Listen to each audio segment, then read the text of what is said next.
Hey everyone, in this video I'm going to show you my Necromancer healer build for 4-player PvE in Flames of Ambition. Of course CP 2.0 was the big change this patch, but overall the changes were not that significant. The build from last patch still performs really well, but I still made a few adjustments for this video. A quick introduction for those of you that are new to my dungeon healing builds. They are off-healer builds, meaning a hybrid between healer and damage dealer. That means being able to do considerable damage while still being fully capable to heal and support. This is in my opinion the most effective playstyle for healers in 4-player PvE, as it has the safety and comfort of playing with a healer, while also being able to achieve some of the highest group damage and enabling burst tactics and skipping mechanics. I also really like it for pickup groups, as the versatility is ideal for countering any potential weaknesses. This build is, however, more challenging to play than your standard full healer, and primarily designed for experienced players. However, I've also gotten positive feedback from less experienced players in the past, so I would recommend you watch the entire video first and then decide whether this is a build that suits your playstyle and experience level or not. But without further ado, let's get into the actual build now. For the race, I play Breton. It is just a very efficient choice for this kind of build because we can really utilize all its passives, and they've gotten even buffed this patch. Good alternatives are the 3 offensive Magicka races, Altmer, Dunmer and Khajiit. Khajiit in particular is in a really strong position now, especially for Necromancer because of the increased critical chance in Execute.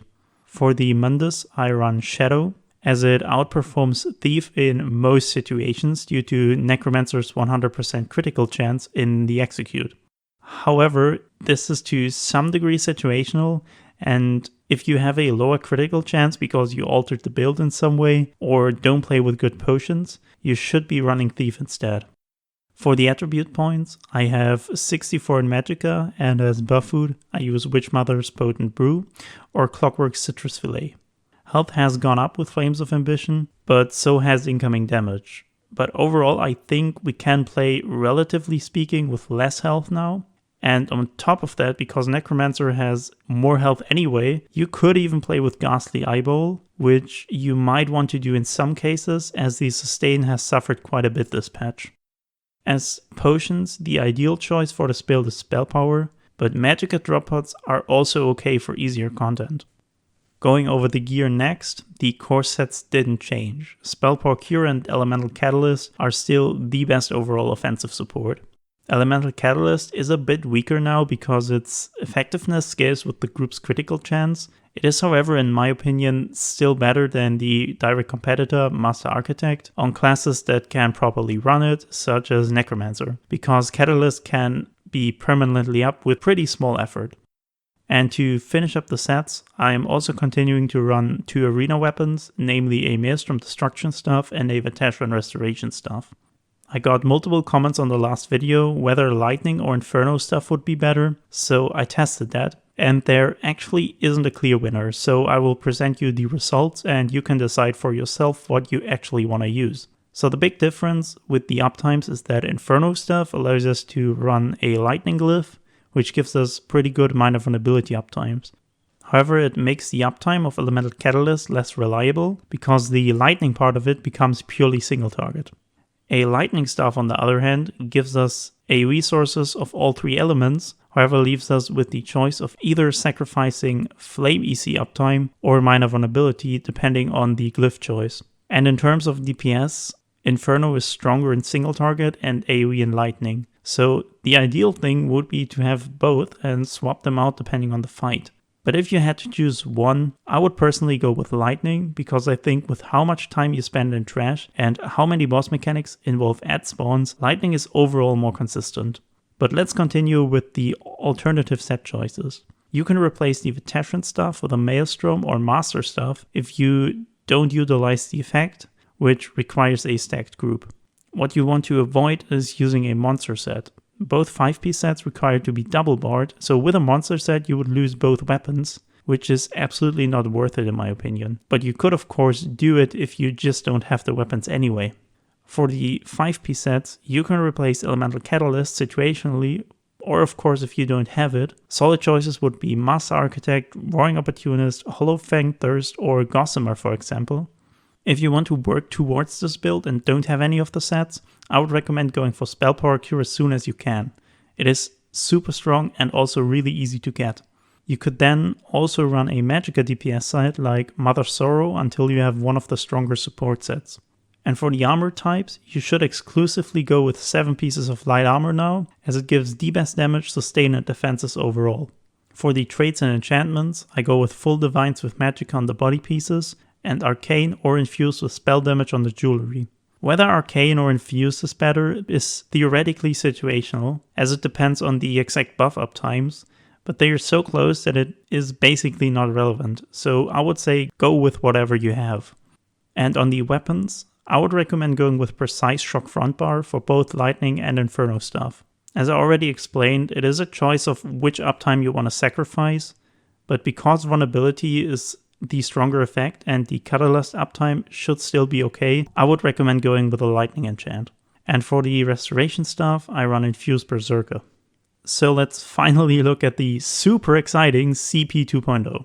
Okay, in all honesty, it is the same system with a new coat of paint. It is just more stats and we take whatever gives us the highest damage, defenses and sustain. Pretty simple. Just that we can now actually spend all 3600 points. But don't worry, the build power only increases for about the first 1900 points and is heavily front loaded. So I will show you what the distribution for those about 1900 CP looks like and what you want to prioritize working towards that. Beginning with Warfare, the blue tree, the 4 slotted nodes are Fighting Finesse, Thaumaturge, Biting Aura and Deadly Aim. And for the passive ones, Precision, Blast, Eldritch Might and Tireless Discipline. From the Extended Might subtree, Piercing, Flawless Ritual and War Mage. And from the Starving Death subtree, Quick Recovery, Preparation, Hardy and Elemental Aegis. When you know you're consistently flanking, you want to replace Deadly Aim with Backstabber. This is a really strong choice, but of course it is situational. So for leveling up, I would recommend starting out with Precision, then Fighting Finesse, Piercing, Biting Aura, Thaumaturge and Deadly Aim. Going into the defenses next with Eldritch Insight, Quick Recovery and Preparation. Then continuing with Flawless Ritual, War Mage and Blast. Then maxing out the defenses with Elemental Aegis, followed by Hardy and lastly Tireless Discipline. For fitness, the new red tree, I've slotted Boundless Vitality, Ironclad, Siphoning Spells and Slippery. And for the passive ones, Defiance, Tumbling, Mystic Tenacity, Hero's Vigor, Hasty, Sprinter, Tireless Guardian, Savage Defense, Nimble Protector and Fortification. I generally think that more defensive stats like health, armor and so on are generally worth more than the other stuff. Otherwise, I found that Siphoning Spells is really strong for sustain and 4-player content. And the Break Free passive Slippery I use because I find it really helps with those annoying break free delays that sometimes happen. But if that's not an issue for you, you can otherwise also go for Expert Evasion for example. For leveling up, I recommend going for more effective health first, with Boundless Vitality, Ironclad, Tumbling, Mystic Tenacity and Hero's Vigor, Defiance and Tireless Guardian next, Siphoning Spells after that for the Magicka sustain, then Slippery, Fortification, Savage Defense, Hasty, Sprinter and lastly Nimble Protector. The green CP tree craft I will not talk about in detail as it isn't really that relevant, but here's what I use if you're interested. The one thing I would really recommend for running dungeons though is Steed's Blessing, as it comes in really handy for keeping up with faster group members in between the fights. Otherwise, just go with whatever gives or saves you the most amount of gold. Next we'll go over the skills and passives. So on my front bar I'm running Blast Bones. A Blast Bones rotation is really a must-have for dealing any damage with a Necromancer. Then as my more normal spammable, I use Ricochet Skull, which is particularly great as it has an AoE component and deals flame damage for the Elemental Catalyst, but is also the most damage dealing spammable on a Necromancer overall. I have 2 of my 3 dots on my front bar as well, namely Unstable Wall and Unnerving Boneyard. These 2 give me an AoE source for 2 of the 3 Elemental Catalyst elements, as well as Major Breach, which is also pretty neat as tanks usually don't debuff every single mob in trash fights. The last skill on my front bar is Skeletal Arcanist. Necromancers require an active pet for their passives, and it does pretty decent damage as well. It does not proc Elemental Catalyst though, despite dealing shock damage, because it counts as a pet, so be aware of that. So on the back bar, my third dot is Mythic Orb, which of course is also a very important synergy. You can also play with the other morph if you really struggle with the healing, but you will lose significant DPS. Further, I have my two main healing sources, Radiating Regeneration to take care of most of the constant incoming damage, and then Combat Prayer for the bigger hits. Of course, I am also using Combat Prayer for the damage buff. For the Minor Magicka Steal, I use Siphon Spirit, which additionally gives me a second dot in the form of Lifesteal, but be aware that Lifesteal does not proc Spell Power Cure. And as my last skill, I use Necrotic Potency, which is what gives Necromancer its absolutely ridiculous ulti gen. And as my ultimate, I use Frozen Colossus. There is really no point in using anything else on Necromancer, with the exception of Barrier in certain fights, hence why I usually just double bar Colossus for the passive. And that passive is Death Knell, which increases the critical chance against low health targets by 10% for every Gravelord ability on the bar. That is also the reason why my third dot is on the back bar and the Arcanist on the front bar instead. The skill layout is generally pretty set in stone on Necromancer, but there are still a few alternatives we should probably talk about. You can replace Radiating Regeneration with Illustrious Healing if you don't play with a Maelstrom staff, or just use it as an additional hot if you need more healing. And you can use Mystic Siphon as a fourth dot to replace Necrotic Potency whenever you don't need it, or Siphon Spirit should another player run Magicka Steal. For passives, we have one change this patch. Banish the Wicked, the Ultigen passive from the Fighter's Guild, requires a Fighter's Guild skill now and is also a lot weaker, so we just don't use it anymore.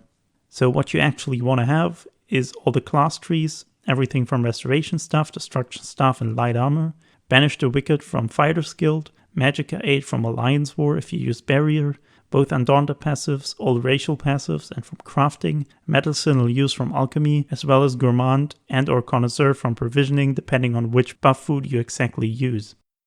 For the DPS tests, we have to cover a bit more than usual. Because the build can be played with either Inferno or Lightning Staff, I of course also made parses for both, and as always I also did parses with and without healing. So the full DPS parses are 55k for Inferno and 52k for Lightning, and with all the healing and support in the rotation, it is 50k for Inferno and 48k for Lightning. And all parses with Backstabber and Ghastly Eyeball as the buff food. So damage has gone down slightly for Markarth, and as you can see, Inferno is about 2k stronger in these tests, as they are single target. Okay, so the rotation on this build is somewhat tricky. We want to maintain a Blast Bones every 3 seconds for the optimal damage. However, as a healer, we can't just play a static rotation. So the trick is to play the rotation in 3-second segments, each being Blast Bones followed by 2 other skills. So while I'm executing one segment, I'm planning which 2 skills I will use in the next segment, and I repeat that process over and over. If there is high unexpected incoming damage, I just replace the next skill with Combat Prayer. To make that easier, I also combine my 3 10-second dots in a fixed part of the rotation that is Blast Bones, Blockade, Graveyard, a second Blast Bones, and then Orb. And this sub-rotation I recast whenever Blockade has 1 second remaining duration. A trick that you can use if you play without timers is also counting in Blast Bones. One Blast Bone cast is about 3 seconds, so you would recast your dots with every 3rd Blast Bones. And the remaining skills you can either just track or fit into the system as well. And of course, you want to be weaving. Weaving is important on every build, but especially so on off healers. Because a lot of our global cooldowns are not dealing any damage, light attacks become a more important damage source. And with the Maelstrom stuff, our light attacks become even stronger and so even more important. For this rotation to properly work, you want to stand close to the target. You don't need to be quite in melee range, but pretty close to that. Otherwise, Blast Bones will not explode properly and delay your entire rotation. With that explanation, I've already gone into how to play the build in actual fights, but there's of course a lot more to that. For your positioning, you also need to keep the group in mind. You want to ideally stand behind the 2 damage dealers so you can properly support them with Combat Prayer and the Veteran stuff. If damage dealers don't have proper positioning, there are ways to deal with that. Standing at the side of the target usually works pretty well, for example. But if it's so bad that you would have to chase them through the room to get uptimes on them, better ignore them and focus on the rest of the group and your own damage. It is not your fault and they gotta learn somehow. For your general behavior, you should keep in mind that in its core concept, Off-Healer is a very proactive, high-risk, high-reward playstyle. So that means that it requires good situational awareness and reactions. You don't want to just wait for something to go wrong and then think about how to solve it. Instead, you always want to stay on top of the situation and be proactive with keeping up your rotation, managing your resources and positioning, and most importantly, thinking about what will happen next so you can react precisely and quickly. So that's it. As always, please feel free to ask me any further questions in the comments or give me feedback. I hope you will enjoy playing the build and have success in the new dungeons. Thank you for watching.